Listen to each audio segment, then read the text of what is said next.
Okay, now. Wow. That Wow. was That was amazing. That was fiery. That was fierce. That was practical. Like really, really, really practical. And I will not say much. We will just run into the live Q&A session. Mrs. No, don't go anywhere. I'll stay here. Please, please help me leave her on the spotlight. And please, media team, help me spotlight the other speakers. Thank you so much, Mrs. Notch. That was powerful. As in my notes don't that was full. I've amazing. been I've been Oh, writing. I was writing thank even. you. Wow, that was beautiful. Thank you so much. The chat is buzzing. Like parents have been like, okay, wow. So okay, I can be calm. I should be calm instead of shouting. She said, don't shout. Nobody will die. Nobody has died. Stay calm. I took that one. I held it here like this because sometimes we can be so reactive and that just Yeah. shuts the child down a lot of time. If we always carry it the way it's doing us, we will spoil things. But like she said, there is opportunity to repair. So we're not condemning, but you have that opportunity. And the best time to do it is now. The best time to start is now, please. We're going to be going straight into the live Q&A session. Please, media, help me spotlight Dr. Victor. I don't know if he's still here. If he's here, please help me spotlight him. So many comments in the chat. People have been getting so much value. This has been valuable to me. Like I've written so much and I'm just like, I need to go back and sit with it. We all need to go back and sit with it and not just sit with it, get the course. I said this. I don't know how I want to say it again. That get the course. You can't get everything here, but there is more. And if you check in the chat, you will see links for all our speakers. It's been dropped in the chat. Follow them. See, follow value. Get wisdom. Get wisdom. Follow people. See the way she has been sharing. There is more from where this came from. So please don't let go. Connect with them with all the links that you can see in the chat. The link to the course is also in the chat. Go ahead, lady, for me.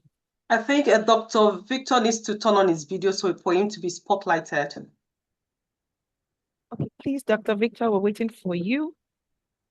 Okay, so while we're waiting for Dr. Victor to turn on his video and we're adding here, we are already in the live Q&A session.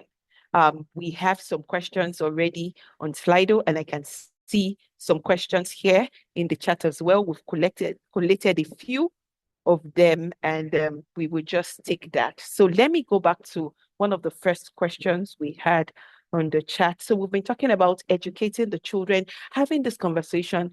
Somebody dropped in the chat that how do we educate an autistic child between age 8 and 11 with little verbal communication? Okay, Dr. Victor's video is on. Please, can we add him to the spotlight? We'll spotlight him as well. Okay, thank you so much. Welcome back, Dr. Victor. So good to have you back. Okay, so yes, a parent asked or somebody asked in the chat, how do we educate autistic children between the ages of 8 and 11 years? Because yes, this conversation also touches them and they are part of the vulnerable population, especially because of this. So how can parents, and the person specified little verbal communication? So who would want to go first? I can take any of our speakers can go Yeah. first with this. Dr. Victor, you can go if you want to go now. Okay. Okay, please, I've Please asked you to allow him to unmute. unmute. Yes, And Mrs. I Nurse am. too should be able to unmute. Okay, I'm asking him to unmute. Yes, I can talk Okay, now. Go okay. ahead, Mas. Go ahead. Okay. What I just wanted to say is all of these things that we have been talking about today, the things that have been shared, these are principles that works with all the children, right? But when you now look into put into consideration the fact that a child is autistic, they learn in a different way. They take information in a different way. The principles apply. You're going to teach them about safe and unsafe touch. You're going to just adapt the delivery, the way that you're going to deliver that to a child that is autistic, because their method of learning is a bit different. And they might be more visual than a child that you're going to sit with and talk to and ask the child to do a role play and ask the child to respond. But if this particular child has little verbal capability, then that means you have to adapt the method. I believe I've worked in schools, and I know for children with special needs, they have gadgets and things that they use to learn, that has pictures and things they can point to and all of that. So the principle will be adapted to their own learning style. And you have to work with people that are specialists in that area for them to be able to say, these are the principles I want to teach. How do I adapt it so that with their capability, with the way they learn, they can absorb and get it right. If you're going to use more of pictures, you're going to use role plays, if that works. What have you used before in their learning plan that you already use, the school uses for them, or you use at home? So you're just going to integrate the principles and everything that we're teaching here and in the course. You're going to put that into that methodology and just modify things a little bit for them. That's what I was going to say. I don't know if somebody want to add something. Okay, I Mr. absolutely Victor. agree. Okay. All right, Mr. Victor, then Mrs. Notch, if there's anything you would like to add. Go ahead. I've asked you to unmute. Yes. Okay. Oh, sorry, sir. Please unmute again. Okay, great. Yeah, I just want to add a few things to what Mr. Legbe said. I absolutely agree in terms of visuals. The other thing I wanted to add is in terms of look at not their biological age, the age at which they understand. So sometimes a child might be 9, but their comprehension may be at 5. So speak to them at that level and then scale it up. The other thing I'd like to add is repetition. Yes. So not once, you have to say it again and again and again and again until it moves into their language, so that in case anything happens, God forbid, they can use it. You will know that this actually happened. They can use that language. So repetition, use images. Those are the 2 additional things I'd like to just add to what she has clearly explained. Thank you so much, sir. Thank you so much, sir, for that. Mrs. Notch, would you like to add anything, or we can just progress? I absolutely agree. I just wanted to add about exposure.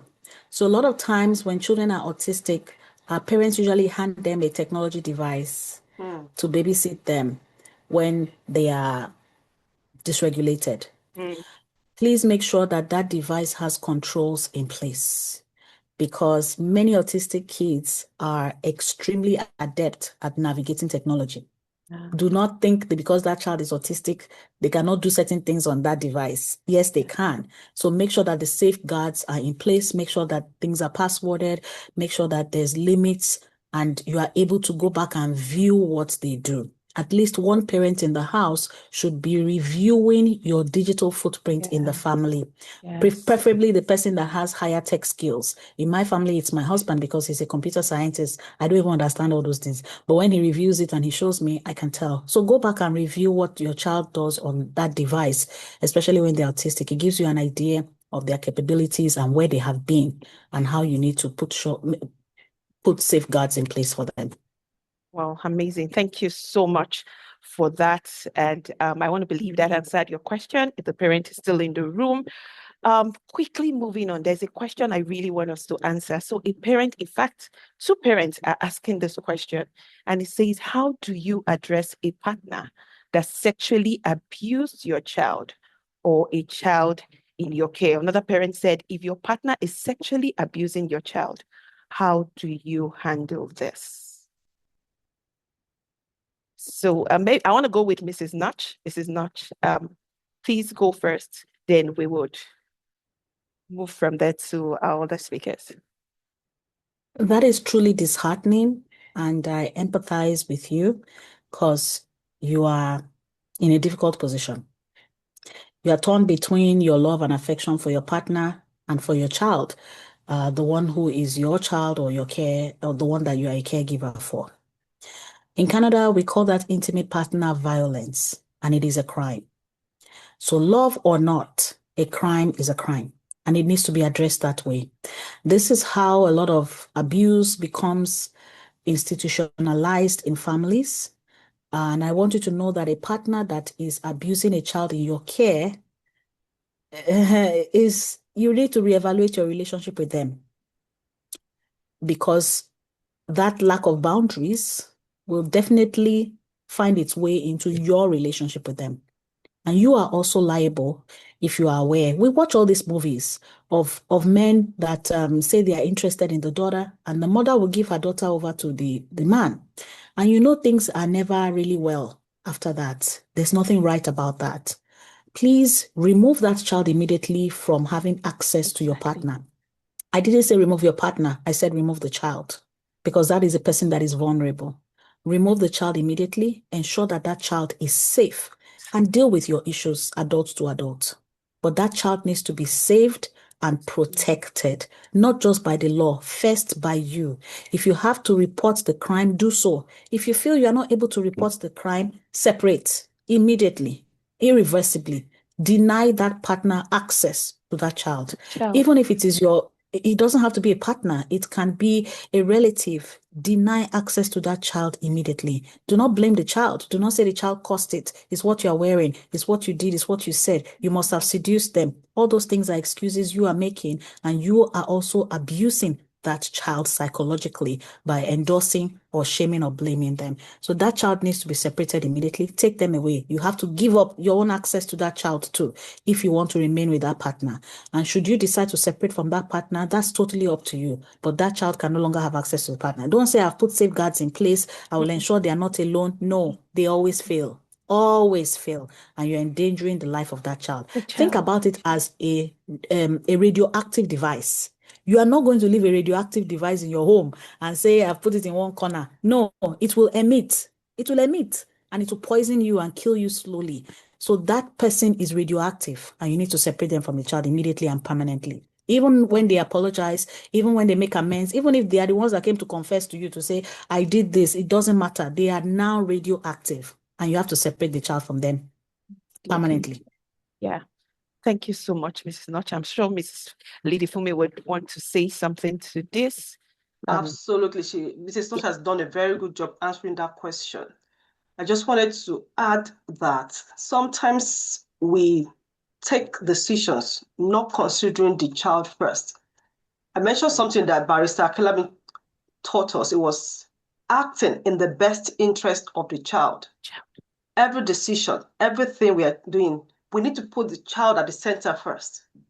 And that's why, depending on where you are, that's why in places like this, in diaspora, maybe the UK, Canada, anywhere, the government don't joke with kids at all. They put the safety of that child. Every child has a right to safety. They have the right to be respected. All of these things. And they would not really think twice if this kind of thing is happening. They will take that child away. So, and the first thing is, if you now know it and you are not disclosing that, well, you are not reporting, you are an accomplice, and then you will put yourself in trouble. So in that situation, you have the duty to report. It's, as long as you know, I worked in school, even teachers, immediately they hear something, they're trained to look out for.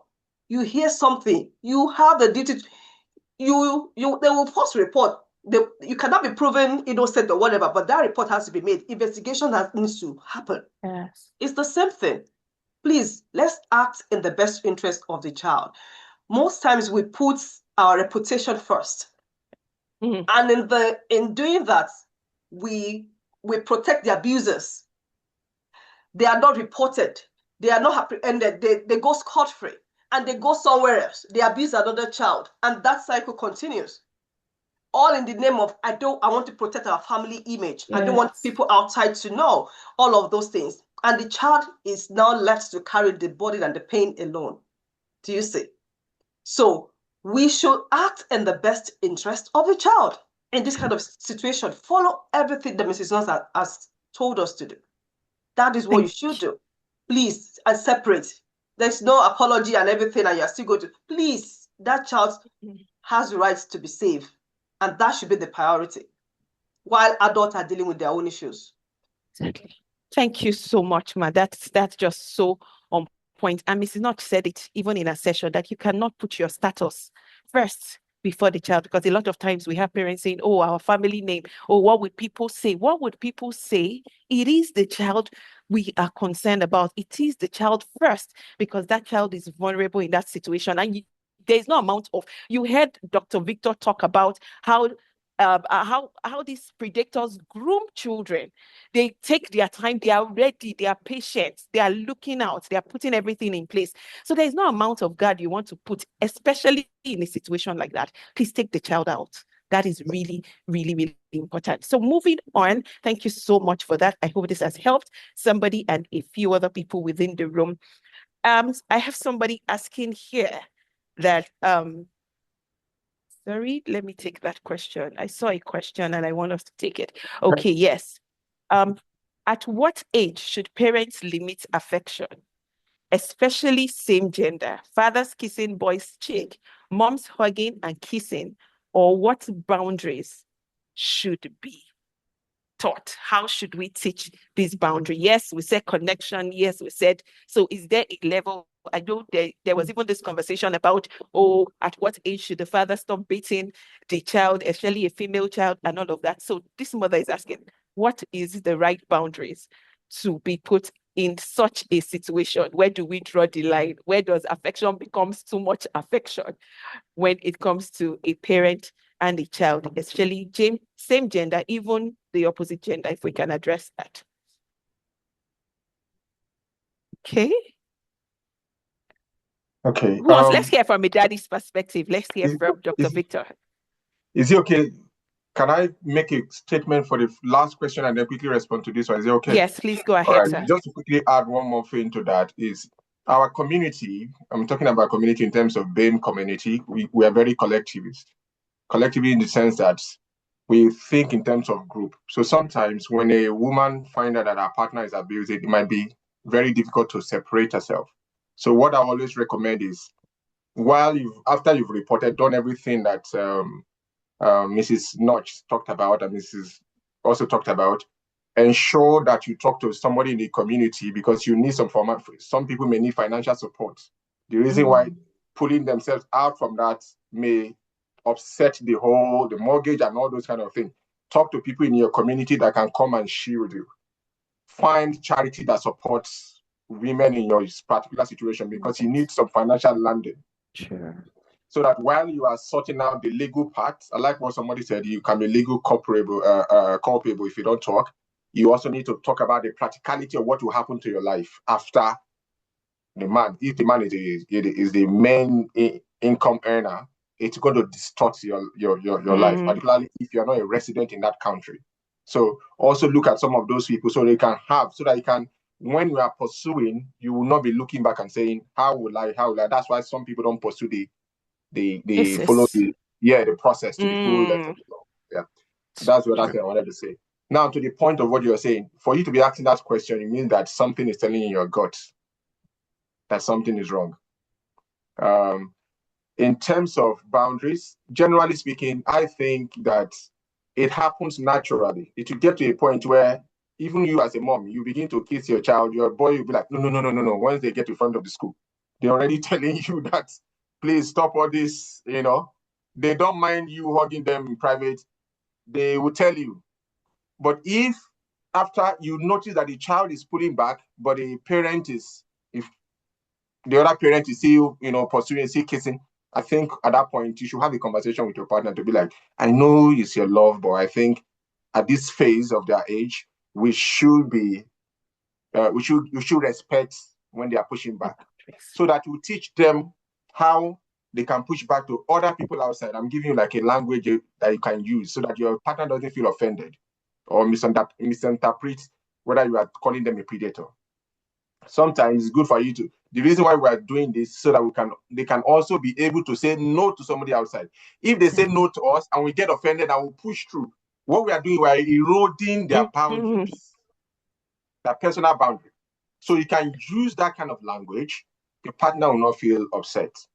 I don't know if another person have something else to add to that. That's my own. Okay, I'm unmuting you, Mrs. Notch. I see you want to say something. Thank you for that, sir. I saw a video on social media this week. A boy had a rash in his private part, and his mom was saying, "Let me see." He's a teenager, and he said, "No, you can't see." And the mom was like, "I gave that to you. What do you mean? Do you know how many times I've cleaned your private part?" And then they argued and came to the living room. And the dad was sitting there, and the mom reported to the dad, expecting dad to be on her side. And the father said, "How can you say you want to be looking at his private part? He's a man." She said, "Which man? This boy is a boy. He's my son." What do you mean? And the whole conversation, it was so funny. And the boy was like, and she kept grabbing his pants to say, "Let me see now." So like, he was hitting his mom's hand, and the mom was getting angry. It was so hilarious. And so to talk about what you're saying about boundaries, Right. boundaries starts from the beginning, from when the child is born. It's not when they attain puberty. It starts from the beginning. We have a lot of normalized nonsense. Uh, Mothers moving around the house braless, no robe, no bra, no bum shorts, everything. Mommy, you are mommy, but you are a woman. I have two boys. I'm the only girl in the house. There are certain things I want to wear that I remember that I will go back. I've actually gone. I still did it this week. I caught a sight of myself in the mirror and I said, I went back. I went back Mm, to wear a camisole under my clothes mm, or to mm. change into something longer or more appropriate. It starts from the beginning. It has to be clear. Girls are wearing bum shorts inside the house and they have brothers. What are you talking about? There's no boundaries here. We have to put that in place from the beginning. Privacy. When you are taking your bath, you shut the door. Nobody else is allowed to come in. Even if you are true, they know from then, privacy, privacy. They are poo-pooing, they are wee-weeing. What are you going in there for? You say you want to brush. No, wait for your turn. Wait for your turn. Let the washroom be free. When you don't come out of the bathroom naked, these are practical boundaries you can put in place. Nobody's allowed to come Mm. out naked. You wrap your towel around you or you wear a robe. I know a family that she insists that they must clean themselves in the washroom and put on their pants before wrapping their towel around themselves and coming out. Because towel can mistakenly fall and we don't want to see what we're not supposed to see. So wear your pants. I was like, this is your own Oh. is on another level. Oh. But let these boundaries be in Mm. place. A father should not be bathing his daughter, especially when she becomes a toddler. Toddler, even. Daddy shouldn't be bathing her because she has to have body awareness from that time and know that nobody is allowed to touch her. And even Yes. you, same sex, when you are bathing them, please treat it as if they are your patient in the hospital or they are your client. Don't linger in the private. Privacy starts even from there. Wash it quickly and move, or tell them to wash it by themselves and you turn Self. away. Yes. Give them that privacy because that is how we build it. And as they become teenagers, even among siblings are having sexual relations with each other. There's incest, there's patricide, there's matricide. What are you talking about? I have a child that likes to touch and hold. I'm training him even from now to say, don't touch me that way. It's inappropriate. But I just want to hug you. Hug me, but don't hug me like that. You are not as tall as me. So when you hug me, why are you putting your head on my breast? Be mindful that I have breast. So keep your hug to the side or keep your hug to my belly area. I'm constantly teaching him that daily, even though I'm his mother, so that he will not hug somebody else tomorrow. And whether or not they are of the opposite sex, the truth Mm. is that your body is comforting. The opposite sex is trained, is biologically wired to react to it that way. Breast is for comfort, it's loving, it's nice. Any boy will like that, whether he's yours or not. And vice versa for the girls. Let's not test biology. Let's not test what God has created. Mm. There's no need for that. It does not respect relation, it doesn't respect blood. It doesn't. There's no need for that. There should be these boundaries in place. Don't kiss on the mouth. Why are you kissing on the mouth? My children know that it is only us as the parents that can kiss on the mouth. They can't kiss us on the mouth. We don't kiss them on the mouth. What is the essence of Mm. that? Demonstrate how this has shown increase in love from mouth kissing to side kissing for me.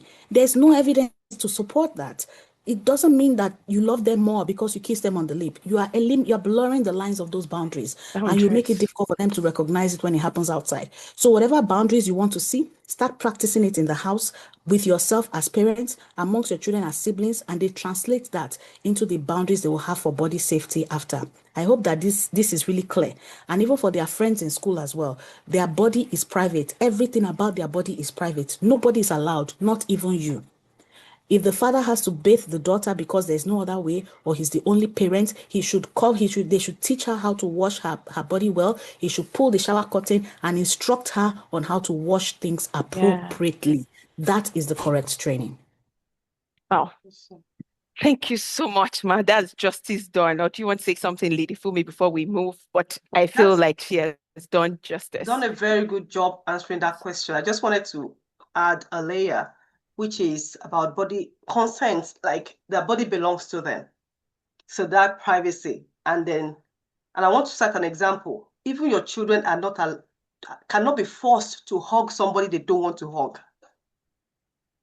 When we have, especially particularly the blacks and all of that, we build, we equate affection and all of that, body contact with respect. Your auntie is come, or uncle has come, or grandma.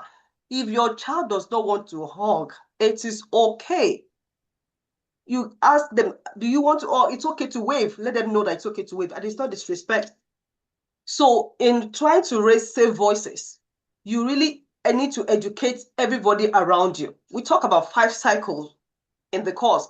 The child is in the center, the parent, the next one, the immediate community, the church, the schools, and all of that. The grandparent, people in far distance, let them understand what you guys stand for. That it's okay for our children not to be able to hug you. So it is not disrespect in case you want them to hug and they're not. So it starts from there with all that we have spoken about. You start to build it from when they are young and give them that, autonomy, body autonomy, the consent that this belongs to me. I don't have to be forced to hug anybody, just to add to that. Thank you so much, sir. And we get to be the voices as parents, especially when they are young, because sometimes they don't want to. You have to be able to educate the people around to say, this is what we stand for. So it's not that the child is being rude, and we also equip them with how to respond, even to adults. Because especially if you're from the African descent, it's usually seen that, oh, when you talk to an adult, or children are not allowed to actually talk back at an adult. So we must equip our children correctly on how to respond respectfully. Yes, you will say it. You will say it. Not that you will keep quiet about it. Okay.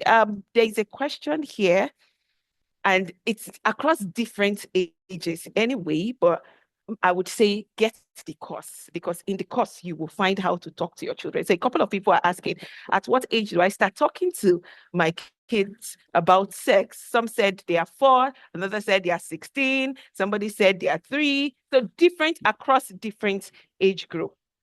I will allow one of our speakers speak to this, but I would say please get the course, because you would get the full breakdown. If you've checked out the link, you will see across different ages, you will see how to talk to them, and you would also get support, so that even as you're having the conversation, you can come back to ask questions. Oh, this is how this went. How do I go about it?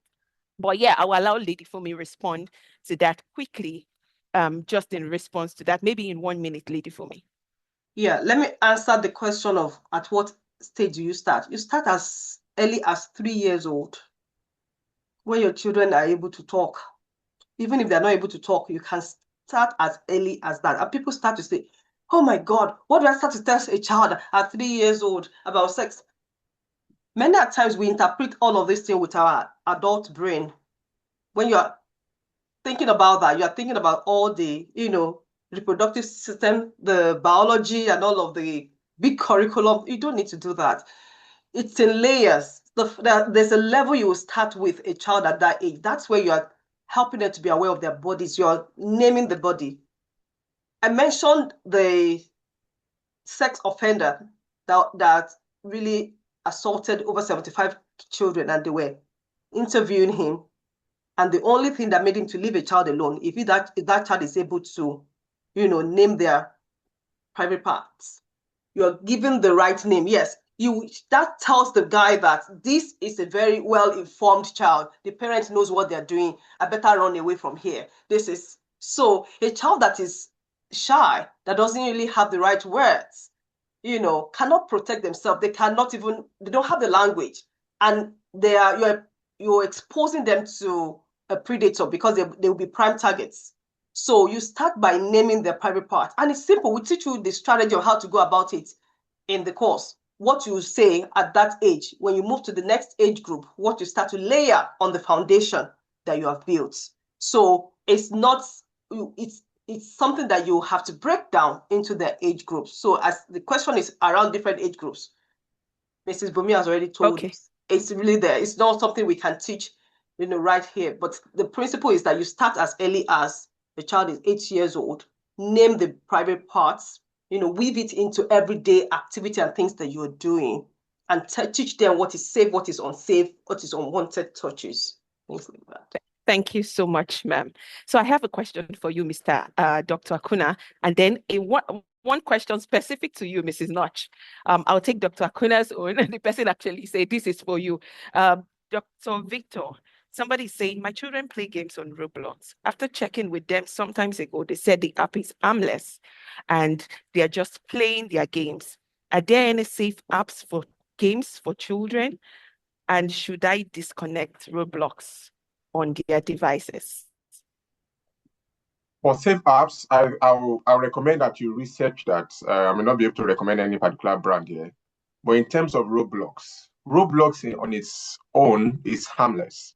But what I said was that predators use Roblox as a platform.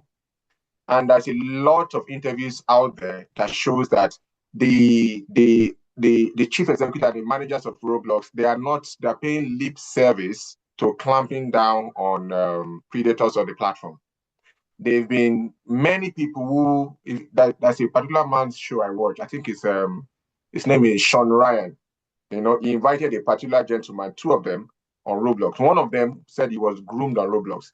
And he goes about hunting predators on Roblox. Guess what? They kicked him out of Roblox. Wow. The owners of Roblox kicked him out. So they don't want predators to be out. Why? They are profiting from them being on that platform. Because getting there, because I think for you to move up, you have to buy something. So these guys they are in business. So you kicking out predators, you are spoiling business for them. That's how they are seeing it. It's like a porn star you are trying to fire, or you are going to a brothel. You say you want to preach to all the ladies. The owner of the brothel will come after you. Why? He doesn't want the ladies to be free. So what I would say is that don't just rely on what they are saying in terms of it's harmless. That's what they will say. I mean, they are young children. What I would say is that you get into that platform and try to understand it yourself. And if you're not very comfortable with it, find other tools. I mean, it's not like food. They're not like air that if they don't use it, they will die. This mindset of saying that, I don't want to be the bad parent. Yeah, all of us, many of us here, we had parents that would look like they were mean, but later on when we came out, they'll be like, thank you. Because my parents took me this 2 type of training, I can stand on my own. I can live my own life. I can confront obstacles. But if you overindulge a child because they don't want them to cry, later on you're going to have a child that the world cannot relate with because they don't know how to manage their emotions. All right, so that's just what I'll just say around that. Yeah, thank you so much, sir. So please, you can't take the word for the children for what it is. Please do your own research. You too, check reviews online, check what people are saying online, get on it and also see how it works. Mrs. Notch said it that you cannot afford to be ignorant about it. At least check, see what's going on there. Don't just take their word for it. The question for you, Mrs. Notch, is what if your partner lacks empathy and it has affected how you parent? What do you do? So you talked about empathy during your session with respect to building connection with the children. I think it is on that basis that this person is asking that what if your partner lacks empathy? You are trying to, go the empathy route and your partner is just not in that space. Okay. I will talk about empathy in a bit, but I wanted to just add on to what Dr. Akuna shared about games and all that. We have a strict 0 gaming policy in my family. So there's no video game. We will never buy it. It's not happening.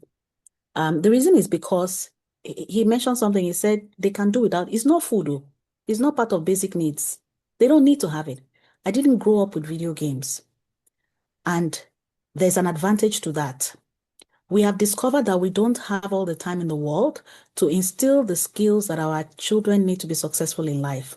So we cannot afford to lose time to gaming where we should be building life skills. Remember that we are working, we are busy. The time that we should spend teaching them character, executive functioning skills, critical thinking, learning, leadership, chores, responsibility, looking after things in the house. There's too many chores to be done. You actually should not have time for games.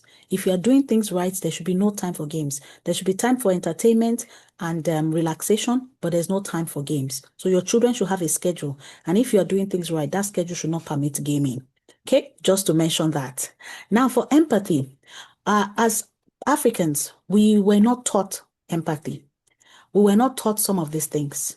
So if your partner is not being empathetic, I need you to first of all demonstrate empathy towards them, understanding that they cannot give what they don't have.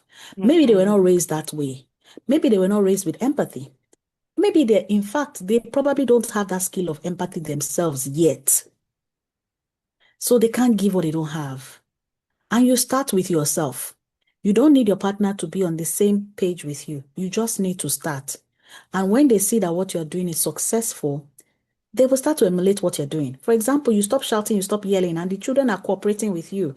Eventually, your other partner will say, please tell me how you're doing it because I'm just shouting and they're not doing anything. And you don't shout and they listen. Okay, so you start by modeling that empathy consistently, and then you can now explain to your partner that actually, this is why I do this. Somebody has to hold the line. Yes. One person has to hold the line, hold it down. If the other person is not holding the line at that time, you hold it down, and they always come around. Be patient. It takes time. They are learning too. Maybe they were raised in a different environment. They were raised in different circumstances. So they are unlearning, even as adults. Allow that process to happen. You hold the line, you demonstrate that empathy, you change your approach and your tools with all the learning and everything you're getting from here, you will definitely parent differently. Definitely, that is sure. With time, they'll come around. And don't go lecturing them. Don't say, I attended child safety and child awareness conference. In fact, they said we should not do that. That's the wrong approach. They will shut down. They will shut down. Then they will even hate. They don't want to hear anything about rights to parent in your house. They don't want to hear anything. If they see you on that course, they will tell you that they are annoyed. You don't want to go down that road. Just start applying the things you're doing, or say, I decided to try something differently.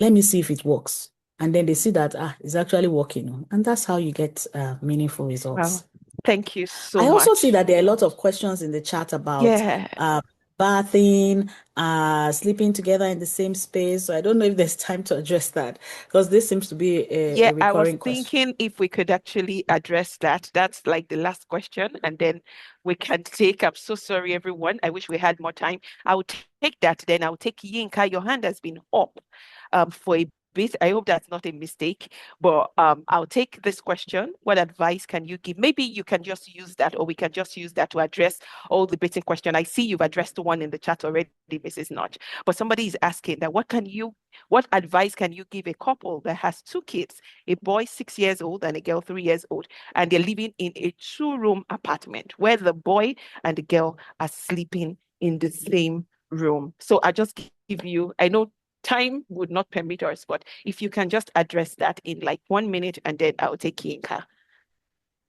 Okay. Very honest question. Because of financial affordability, you might not be able to have the opportunity where your children have separate rooms.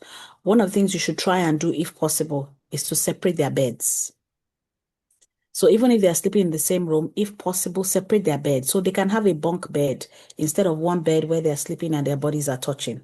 Okay? Or they can have two smaller beds in the room by the wall so that they're sleeping separately. If this is still unavoidable and they have to sleep on the same bed, their body awareness has to be very high. Let them know that they're not husband and wife. Their bodies shouldn't be touching each other when they're sleeping. Also make sure that they are properly dressed. I think the children are 6 years old and 3 years old. So it's still doable. But by the time they get to the point where they're getting to puberty, you really have to separate their rooms. So make sure that when they're sleeping, they're well dressed. So they may have to wear pajamas instead of nightgown, where it can easily roll up and things will be showing and all of that. Give them that opportunity to dress appropriately. And even if you are all living in a one-room apartment, come on, some people grew up like that. It still happens. Boundaries still have to be in place. Dress up in the washroom before you come out. Don't undress and dress up in front of others. Or maybe there'll be a portion that has a curtain, and then everybody has to go behind that when they want to dress up, including the parents. Follow your rule too. Nobody is above that. And on the issue of bathing and all of that, children should not be bathing together. I hear parents say things like, "Oh, they're my children. I'm training them together, so they cannot be bathing together, even if they are two boys or two girls. Privacy." Each person should bath their own bath. And if you're still bathing your children, by the time they are 4, 5, allow them to start to bathe themselves. They will not do a good job, but you will supervise them. As they practice that, by the time they get to 8 years old, they should be bathing themselves independently without supervision. So teach them how to wash themselves. Teach them the importance of washing themselves, because they may not know why. Don't just tell them wash here. If you don't tell them why, that they will smell, that germs, they will harbor germs, then they will skip the process and just pour. Haven't you done it before? There's a time that when I was young, I'll enter the bathroom, I'll just put water on myself and I'll come out. And my mom will say, "You did not wash anything." That was too fast. Tell them the importance of what they Yeah. are doing. Don't just tell them what to do. So when they understand that they are cleaning themselves, when they understand hygiene, they will not cut corners, and they can do that Yes. easily. You Wow. shouldn't be bathing an 8-year-old or a 10-year-old or a 12-year-old. Absolute no, no. A child at puberty, that is completely wrong. That is a lack of skills. They are behind. They are behind. You are not allowing them to develop their own independence. And you need to get Yes. on it quickly. When you are behind Quickly, on something, you quickly. need a crash course. You solve the Mm-hmm. problem quickly and you let Mm-hmm. them know. So tell them within the next 1 week, you're going to learn how to bath yourself. I'll show you how today. You try it tomorrow. I'll show you again And the next go. day. Try it on Mm-hmm. yourself. After Thursday, I'm not touching you again. You bath, I watch you. If I'm satisfied, I leave you. From now on, you're on Awesome. your own. 1 week, please, quickly attention this and get it done. Yes, thank you so much, Mrs. Notch. And yes, I would yield the mic to Lady Fumi, but please, everyone, see, this is one way you can say thank you to Lady Fumi. We have the post-conference survey in the chat. See, if you leave without filling it, that would be so unfair. I beg you, take the post-conference survey. We're wrapping up things now. It will not take so much of your time. Just a few questions that you just have to tick, tick, tick, tick, tick, and then you will be done with it. The link is already on the chat. Please, team, drop the link again so that for those who have missed it, they can come back to it again and again. That is one way you can tell us. Thank you. Tell Lady Fumi, thank you.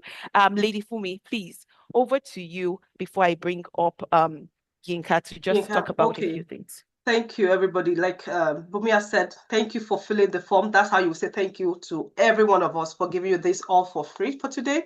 And then going on to the course, we advise you to get it. And people were asking, I saw someone ask there that would they still have access? You have a 1 year access to the course if you buy it today.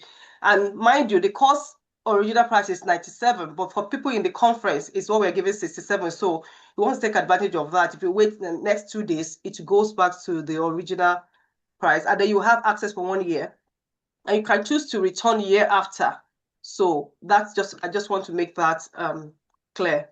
So 60, and then we have payment plans. Some people say I don't have that much money. You can pay 2 installments. You can pay 3 installments. Just go to the link and we'll see that. So you can pay small, yeah. But we just don't want to go without you equipping yourself with all the tools that you will need to have this conversation. And the way the course is structured, we have 8 modules. The first is module 0 to 2, 0, 1, 0, 1, 2, 3, 1, 2, the foundational one is going to be dripped for you weekly. And then after that, you have access to the age groups like 3 to 5, 6 to 10, teenagers. You can go anywhere depending on the age group of your children. So that's how it's structured.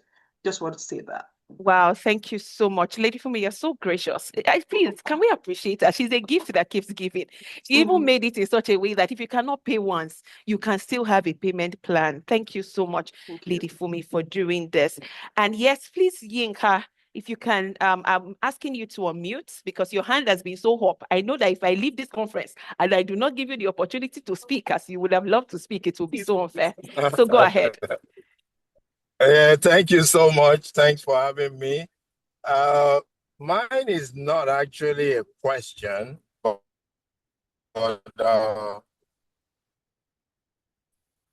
so just to give a little background, I got pulled into this, sent me the link and I joined, and I have to commend the people that put this together. I mean, this is what we as parents,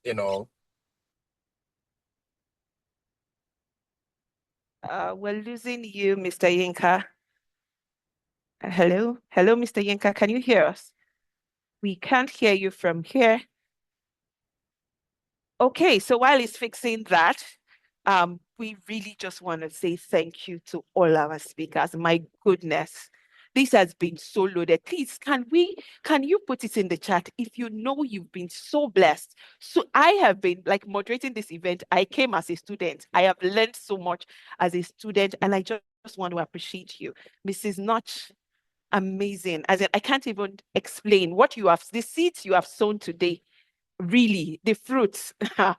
It will go so far. Thank you so, so much. Dr. Victor, thank you so much. We've shared your link. So if you see people showing up, asking questions, reaching out to you, please don't be surprised they came from this conference. Lady Fumi, what can we say to you? Barrister Taiwo is no more here, but really we want to say thank you to Barrister Taiwo. His session was on fire. So much to learn. And Lady Fumi for putting this together, for carrying the vision, for not, it looked as if, oh, we're doing the conference, but this is not a conference. This is a life lesson.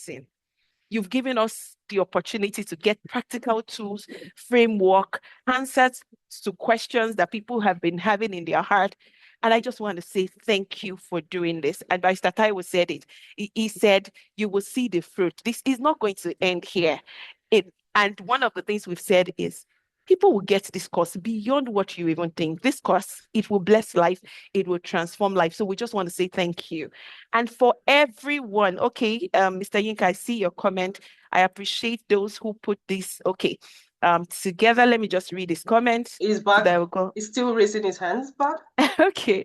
He has put a comment in the chat, said this is a great meeting and I appreciate those that put it together. So thank you so much, Mr. Yinka, for that. We really appreciate your comment. And for everyone who has stayed up until this time, wow. I say wow to you because it's not about starting. It's actually about staying true. For people who came, started with us, and you are still here up until this time, I celebrate you. I celebrate your tenacity. I celebrate your willingness to learn.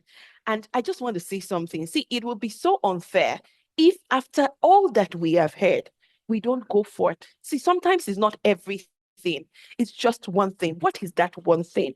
Put it in the chat for me. We're going already, but put something in the chat because sometimes when we don't make the commitment, we just say, we. It was great. It was beautiful. What is one thing you are taking away and you would do? We're 158 on this call. Nobody should run away yet. Stay here and put one commitment in the chat. What is one thing you are taking away? There's been so much shared. All the speakers have shared amazing, beautiful, life-changing, transformational lessons that would help you. Lady Fumi, are you raising up your hand to say something? I just want to say that you can still say if you allow him, you can just allow him to be happy. Okay.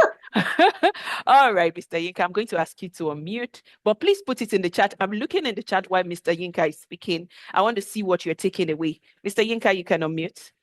I'm asking you to unmute. Yeah, I'm so sorry. I mean, I know you guys are working, with time, but I will be very brief. Why I just decided to speak is just to encourage parents that this is what we need to be doing. And I personally will be signing up, whatever I will be reaching out to make sure I get a copy. There is something that I wanted to, note.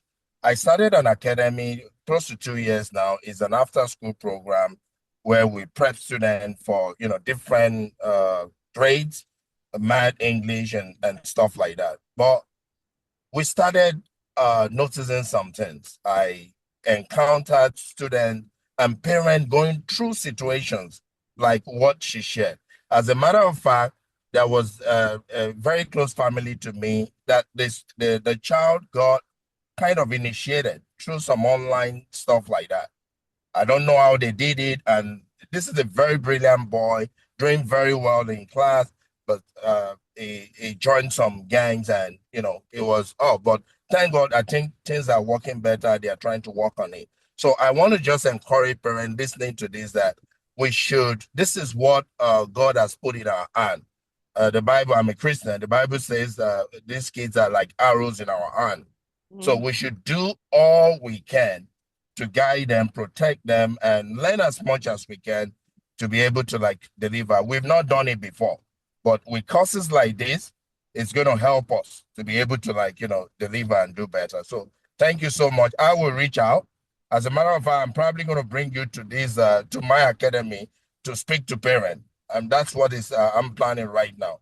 That I would love parents to sit down and hear you, and where they can take advantage of this also, leverage on it. Thank you so much.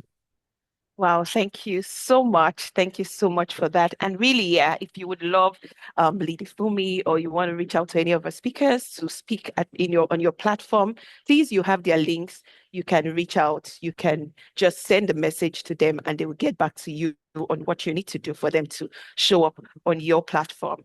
Thank Thank you. you. I've seen a lot of comments in the chat. Thank you, Mr. Yinka. A couple of questions. Please, if we missed your question, I apologize. It's just because of time. You have the links. You can actually send your question. You can send it if it's, because we don't want to look down on anybody's question, but because of time, really, if we have to take all the questions, people will be here till 9 p.m. today. That's the reality of it. I know we have questions, but please, one of the ways you can do this is also get on the course so that all your questions will be answered and you will get support even to be able to implement them. We have a lot of thank yous in the chat already for Lady Fumi. The links are there.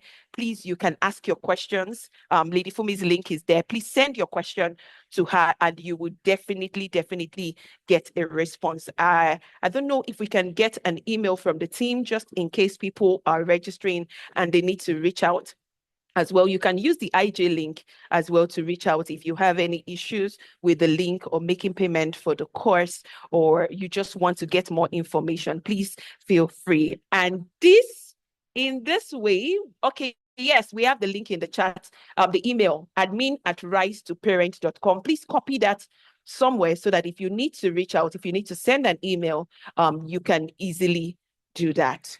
And with that, we have come to the end of this amazing conference. Like, the conference should not end. I'm serious, as it just feels like we can go on and on. But like every other thing, what has a beginning must have an end. But the good part is that we've been equipped. How many people feel equipped? I feel equipped. I feel empowered. And, I know that there are some things I will be doing differently. I hope you've had the shift in mindset as well, and you will be taking forward what you have learned from this session, so that it won't just be like, oh, I attended one conference, and this won't be one of those conferences. It's going to be the conference that made you make certain decisions and make certain shifts that will transform your life and that of your family. Thank you so much, everyone. Lady Fumi, I don't know if you want to say one final thing, 1 minute, 1 minute, 1 minute, one final thing from you, Lady Fumi, before we go. One final thing from Mrs. Notch and Dr. Victor, and then we'll call it a night. Okay, thank you so very much, everybody. It's been a night well spent, hours well spent. Thank you so much for joining us today. If I want to wrap this up, what I want to say is that, you see all of these rules that we have given you, all this insight that you have gotten from here, everything that is in that course, is not going to make any sense or have any meaning if your children are afraid of you. Mrs. Touch said it, and I said yes. If your children cannot come to you, the very first course lesson in that module is talking about approachability. You have to be someone that is approachable. A child that have all the rules, filters, and everything, but is afraid to talk to you, is not still safe.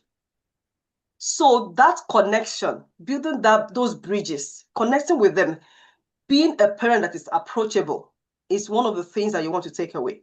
That your child is going through something, they can come to you, and nothing is off the table. If you have not taken anything away, please take that away. Because if you open that door and a child can always come to you, you can always have a way to intervene. But a child can have all these rules, know all this, teach them all the boundaries, teach them everything. But they know that you cannot handle the message when they come to you. They will not come to you despite everything they know. So please be an approachable parent. Thank you.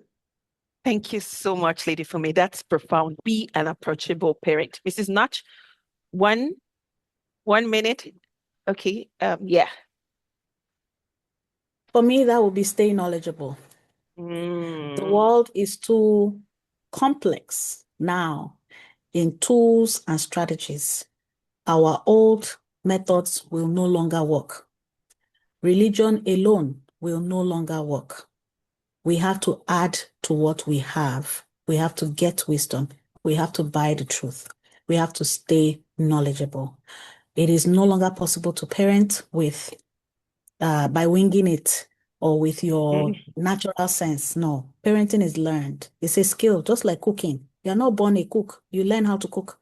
You learn how to parent. You learn the tools to stay ahead in this time. Invest in it. Buy whatever you need to buy. Read whatever you need to read. Learn whatever you need to learn. Take it seriously because that is how we stay ahead. That is how we're able to do justice to parenting in this era. Technology is not going anywhere. AI is not going anywhere. Resources are not going to, technology is not reversing itself, but we have to keep up and stay ahead. Thank you so much. Stay knowledgeable. Stay knowledgeable. Parents, caregivers, stay knowledgeable. Dr. Victor, over to you as we call it a night. Okay. So sorry, Dr. Victor. I've asked you to. Oh, can you hear me now? Fantastic. Yes, loud and clear. Yes, nice contribution. My own thought is don't give a device you don't understand. Don't give access to a device you don't understand. Don't give access to an app you've not studied. Don't give access to a program you've not sat down with them to review. Many times, some of this programming, the human mind is so malleable, particularly younger children. They introduce some things in there, just subtle comments. If you sit down and watch some of the stuff that Netflix have put on for young people, you'll be appalled. Don't assume that because it has PG-13, it's actually PG-13. All right? Sit down and review. Don't give access to devices, to apps, to content that you've not sat down to understand, to review. That's my own end. Thank you so much. Wow, thank you so much. Don't give access to a content or to a device to an app that you've not sat down to review. Wow, please, what do we say to our speakers? Thank you so much for a beautiful night well spent. This is worth it in every way. And to think that it's free, amazing. Lady Fumi, I see your hands up today again. Please. Sorry. I'm sorry. Okay. I'm just putting in the chat. Someone is sponsoring 2 people to have access into the course. Help us to thank Dr. Alagbe for that. Wow. 2 people to have access into the course. I don't know how. Please, you have to reach out. I don't know what criteria is that's going to be. Definitely people that cannot afford it. And if you know, you can also sponsor people, reach out to us as well.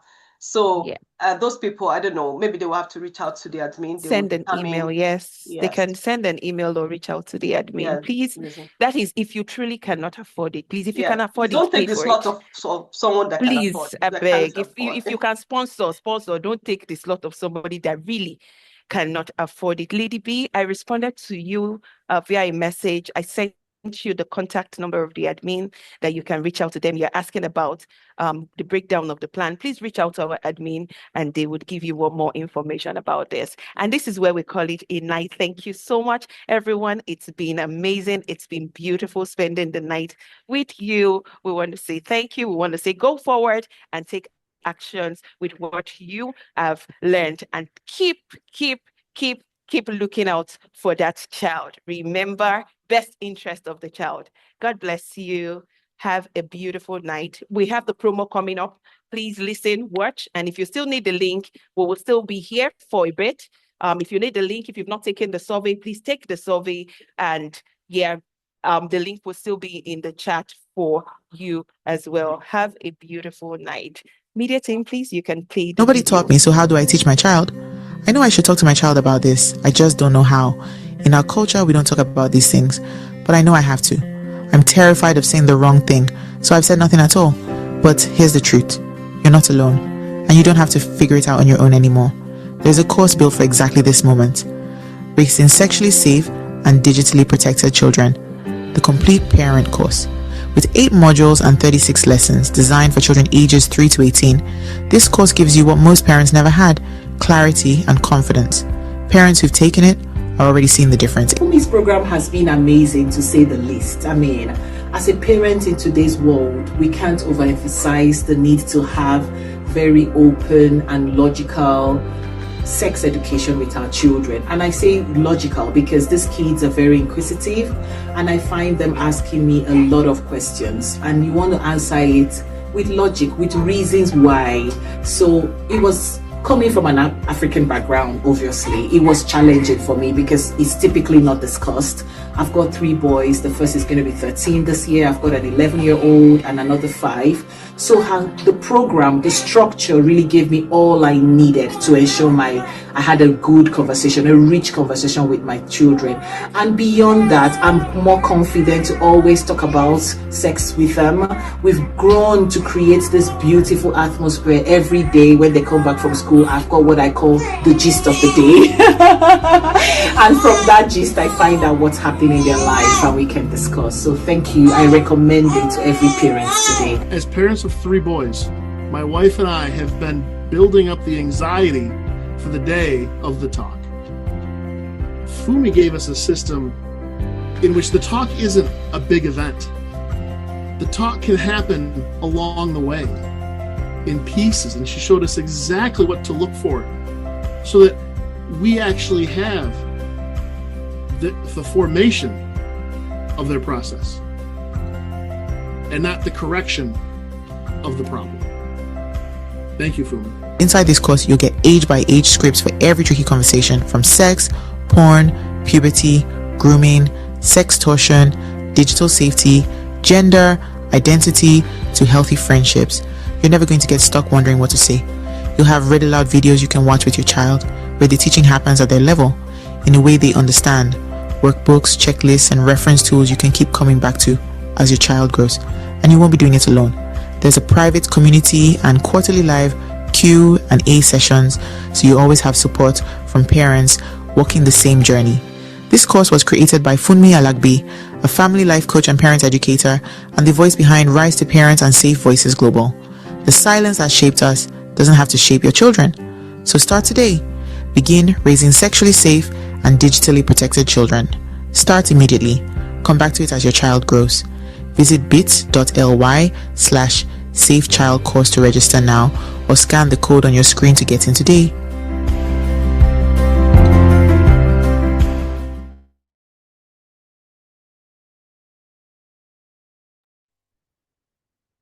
Thank you, everyone. Good night. Thank you. Good night. Good night. Good night, everyone.